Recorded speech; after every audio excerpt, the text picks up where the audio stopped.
Salve, salve pessoal, aqui é o professor Marcelo, mais uma vez com você aqui. Hoje, especialmente, iremos tratar de biogeografia no Brasil, mais precisamente estaremos falando um pouco a respeito aí sobre as questões que envolvem a fitogeografia no Brasil, tá? Então estaremos trabalhando aí com a flora, né, a nível de Brasil, tá bom? Então vamos começar os nossos slides aqui.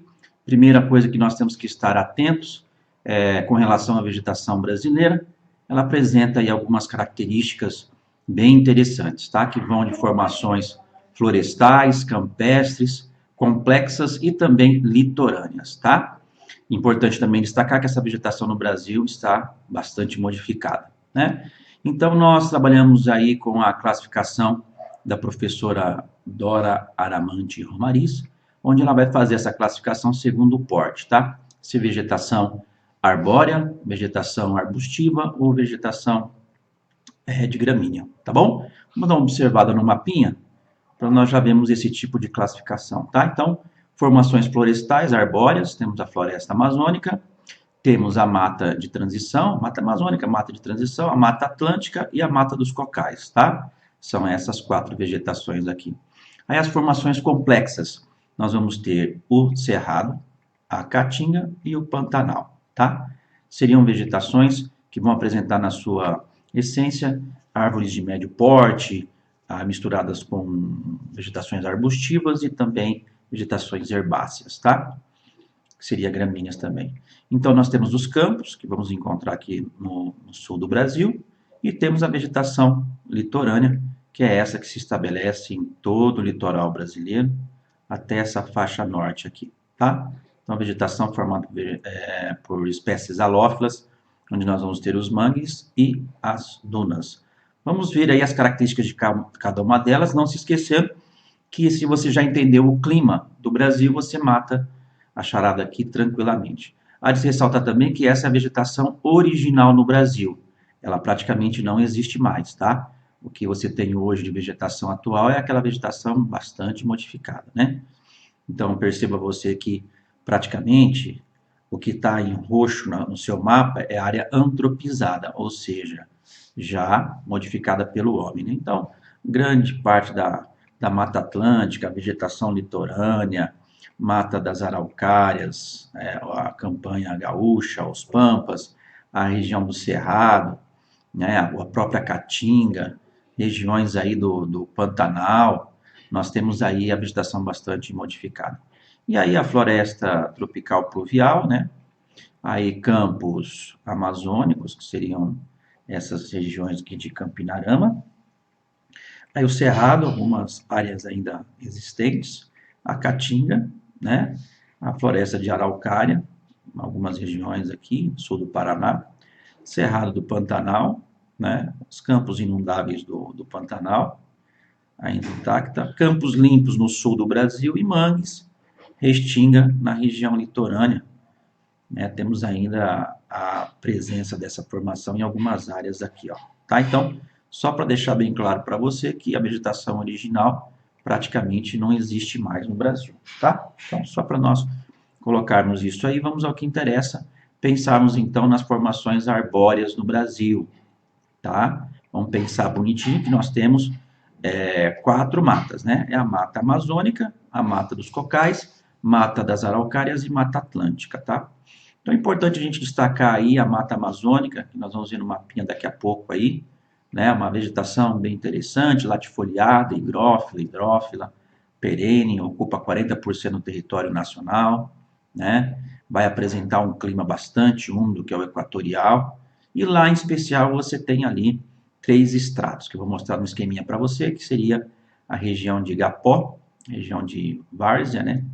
E as regiões de terra firme, tá? Então, só para destacar de cara aqui as formações florestais, a mata amazônica, vamos ver aqui o mapinha, tá? Então, ela é estabelecida nessas regiões aqui, da região norte no Brasil, tá? Não se esquecendo que a mata amazônica no Brasil é chamada de Amazônia Legal, e a Amazônia mesmo, ela extrapola os territórios que vão para outros países aqui. Então, a Amazônia Legal é o nosso território. Aí é uma vegetação latifoliada, né, com folhas grandes, folhas sempre presentes nos galhos das árvores, né, seria aí perene. Importante nós estarmos atentos aí, tá? Não se esquecendo que aqui, quando você analisa, por exemplo, a extensão do rio Amazonas, se faz um corte, você tem o Planalto das Guianas aqui, e aqui você tem o Planalto Central brasileiro. Então, como é que funciona? Então, você tem o Planalto das Guianas e aqui o Planalto Central. Então, você sai das regiões de terra firme, aí entra nas regiões onde você tem a mata de várzea, tá vendo? E aí as áreas de enchente, que são as várzeas, onde aparece a mata de igapó, tá? Então, muito atento a esse esquema aqui, porque ele pode ser cobrado no vestibular, mas nada do outro mundo, a coisa é bem, bem simples, tá? Tranquilo, vamos passar então a ver a floresta tropical, né, que é a Mata Atlântica no Brasil. Então, ela esteve presente nas porções centrais do país. Na verdade, ela vai desde o litoral e acompanha alguns rios aqui, o Rio Paraná, o Rio Tocantins, Araguaia aqui, e enfim, né, uma das vegetações mais alteradas a nível de Brasil e devido aos processos econômicos que nós tivemos, tá? Então, só para você mais ou menos ter ideia de como é que é essa vegetação, né, latifoliada, hidrófila, perene, aparecia aí no litoral, no sul do Brasil, na bacia do Paraná, enfim, o que tinha, nós temos hoje, então, apenas 7%, ok? Vamos para a próxima vegetação, a mata dos cocais, é a vegetação que vai ser a transição entre a mata amazônica, lembra que a gente acabou de ver aqui, e uma outra vegetação aqui no cantinho, que é a caatinga, né? Então, a floresta equatorial aqui, e aqui a mata de transição, formada principalmente por babaçu e carnaúba. Então, isso aqui seria exatamente essa vegetação, onde através do extrativismo nós temos essa vegetação aí sendo importante para populações que vivem na região, tá? Então, do babaçu e da carnaúba, o pessoal extrai bastante óleo, né? Essa região no Nordeste é conhecida como Meio Norte. Essa região também vem conhecendo a expansão das lavouras de soja, enfim, para a implantação aí dessa cultura. Então, surge uma área aqui que a gente chama de Mapitoba, ou Matopiba, que é o anacrônimo dos estados onde se encontra essa região, tá? Vamos falar um pouquinho da mata subtropical, que popularmente vocês conhecem como mata das araucárias, uma vegetação aciculifoliada, com as folhas na forma de agulha, né? Acontece no sul do Brasil, ó, e ela é bem peculiar às nossas regiões aqui do sul, tá? Então, vegetação também que desapareceu por conta aí do processo de agropecuária, né? Então, no sul do Brasil aqui, ela foi sendo retirada para a implantação desses projetos, vamos dizer assim, agropecuários. A famosa araucária angustifolia. Vamos sair das vegetações de matas, né, arbóreas, e vamos passar para as vegetações arbustivas e herbáceas, né, que seria a gramínea, pode aparecer nessas regiões também. Então, o exemplo máximo que nós temos é o cerrado, né? Temos aí as vegetações rasteiras, os arbustos e árvores de médio porte, né? Não se esqueça que é uma vegetação de clima tropical, aqui é o clima tropical, e ela vai ter por característica ser caduca. O que é isso? As folhas vão cair uma vez ao ano quando nós tivermos o inverno, porque caiu o índice pluviométrico, tá bom? Então é importante você entender que ela é a savana brasileira, uma vegetação também destruída por conta da implantação de projetos agropecuários aqui, né, principalmente de soja e gado extensivo, gado de corte extensivo, tá bom? Raízes profundas, às vezes você pode confundir isso aqui com a vegetação da caatinga, que é muito semelhante. A grande diferença é que aqui vai ser o clima semiárido, né? Então aqui ele é um pouco diferente do que acontece aqui, mas mais ou menos as mesmas características, tá?